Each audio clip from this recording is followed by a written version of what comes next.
अस्ति वितदासो नाम प्रभुत लोभः समृद्धः कच्चित् वणिक जनः। वितदास नामनो प्रभुत એટલે ખૂબ જ લોભી અને સમૃદ્ધ કોઈ એક વાણિયો હતો। વિતદાસ નામનો ખૂબ જ કેવો હતો? લોભી અને સમૃદ્ધ એટલે ખૂબ જ ધનવાન કહી શકાય એવો કોઈ એક વાણિયો અસ્તિ એટલે હતો।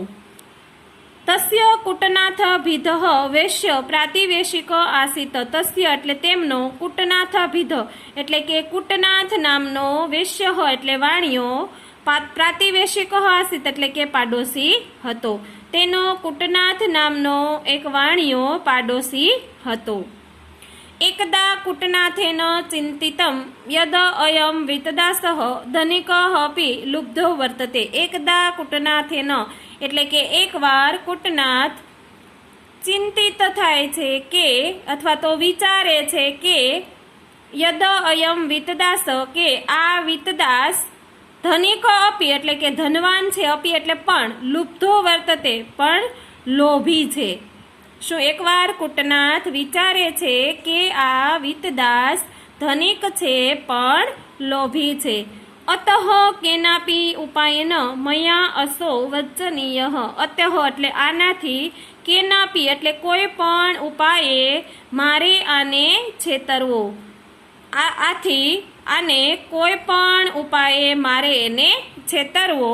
એવમ વિચાર્ય એમ વિચારીને સહ કુટનાથ એટલે કે તે કુટનાથને, કુટનાથ એકદા વિતદાસસ્ય એટલે કે તે વિચારી અને તે કુટનાથ એકવાર વિતદાસના ગૃહમ ઉપગમ્ય એટલે કે તેમના ઘરે જાય છે। અકથયત એટલે કહે છે અને કહે છે ભો શ્રેષ્ઠીન ઓ શેઠ અસ્માકમ બહવઃ કુટુંબી જનાઃ। અસ્માકમ એટલે કે અમારા, બહવઃ એટલે ઘણા બધા, કુટુંબી જના એટલે કે કુટુંબના લોકો, સ્વઃ એટલે કે આવતીકાલે, અતિથયઃ ભવિષ્યતિ એટલે મહેમાન થશે। હવે જો, હવે કુટનાથે શું વિચાર્યું હતું કે આ વિતદાસ છે એ ધનિક છે પણ ખૂબ લોભી છે, આથી કોઈ પણ ઉપાયે મારે એને છેતરવો છે। એમ વિચારીને તે કુટનાથ છે એકવાર વિતદાસના ઘરે જાય છે અને કહે છે ઓ શેઠ અમારા ઘરે ઘણા બધા કુટુંબના લોકો કાલે મહેમાન થશે। તેશામ અર્થે, તેશામ એટલે કે તેમના, અર્થે એટલે માટે, તેમના માટે, ભોજનાદિ નિર્માય એટલે કે ભોજન બનાવવા માટે, કાની ચિત્ત એટલે કે કેટલાક, પાત્રાણી એટલે વાસણો, કૃપયા એટલે કૃપા કરીને, મહ્યમ એટલે મને, યચ્છંતુ એટલે આપો। આવતીકાલે મારા ઘરે ઘણા બધા મહેમાન આવવાના છે તો તેમના ભોજન બનાવવા માટે કેટલાક વાસણો છે એ કૃપા કરીને મને આપો, અથવા તો થોડાક વાસણો કૃપા કરીને મને આપો। પરશ્વઃ એટલે પરમ દિવસે, તાની પ્રત્યર્શિષ્યામિ એટલે કે પાછા આપીશ, પરમ દિવસે હું તમને પાછા આપીશ। જો હવે યોજના બનાવે છે કુટનાથ વિતદાસને છેતરવા માટેની। શું કીધું કે ઓટ શેઠ અમારા ઘણા બધા કુટુંબના લોકો છે એ આવતીકાલે મહેમાન થશે અને તેમના ભોજન બનાવવા માટે છે એ થોડાક વાસણો કૃપા કરીને મને આપો, હું છે એ તમને પાછા પરમ દિવસે આપીશ। પ્રાતિવેશિક ધર્મ ભાવે ન એટલે કે પાડોશી ધર્મ ભાવને કારણે વિતદાસ કુટનાથાય પાત્રાણી પ્રાયચ્છત એટલે કે કુટનાથને વાસણો આપે છે। પાડોશી ધર્મ ભાવને કારણે વિતદાસ કુટનાથને વાસણો આપે છે। પાત્રા પ્રયોગ વસાને એટલે કે વાસણોનો ઉપયોગ પતી ગયા પછી કુટનાથ પાત્રાણી એટલે કે વાસણો પ્રત્યર્તિતુમ વિતદાસસ્ય ગૃહમ અગચ્છત એટલે કે વાસણોને પાછા આપવા માટે વિતદાસના ઘરે જાય છે। વાસણોનો ઉપયોગ પૂરો થયા પછી કુટનાથ વાસણો પાછા આપવા વિતદાસના ઘરે જાય છે।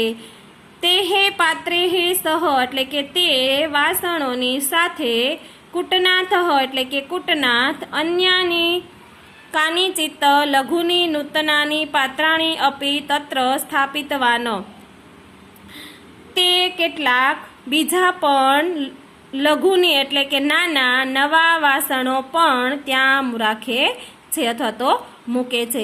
લઘુનામ નૂતનાનામ પાત્રાણા દર્શનેન વિસ્મિત વિતદાસ કુટનાથમ અપૃચ્છત. લઘુનામ એટલે કે નાના, નૂતનાનામ એટલે કે નવા, પાત્રાણામ એટલે વાસણોને, દર્શનેન એટલે જોઈને, વિસ્મય પામેલો વિતદાસ કુટનાથમ અપૃચ્છત એટલે કે કુટનાથને પૂછે છે. ભો વયસ્ક ઓ મિત્ર એતાની પાત્રાણી મમ ન સંતિ. વયસ્ક એટલે અહીંયા વડીલના અર્થમાં આપણે કરીએ, પણ અહીંયા આપણે ઓ વડીલ આ વાસણો મારા નથી. કુટનાથ અકથયત કુટનાથ કહે છે મિત્ર યાની પાત્રાણી ભવતા દત્તાની તત મમ ગૃહે રાત્રે પ્રસૂતાની. મિત્ર જે વાસણો મેં તને આપ્યા હતા અથવા તો દીધા હતા તાની એટલે કે તેની મારા ઘરે રાત્રે પ્રસૂતિ થઈ. મિત્ર મેં જે તને વાસણો રાત્રે મેં તને પાછા વાસણો જે તે મને વાસણો આપ્યા હતા તેની રાત્રે મારા ઘરે પ્રસૂતિ થઈ. એતાની લઘુની નૂતનાની પાત્રાણી ભવતા પાત્રાણામ પત્યતાની સંતિ. આ નાના અને નવા વાસણો તમારા વાસણોના જ બચ્ચા છે. હવે વિતદાસ કેવો હતો? લોભી હતો. એટલે એને તો પોતાના વાસણો જે હતા એ વાસણો કરતાં પણ વધારે વાસણો મળ્યા એટલે છે એ હમણાં હવે ખુશ થઈ જશે. આગળ હવે આપણે બીજા વિડીયોમાં જોઈએ.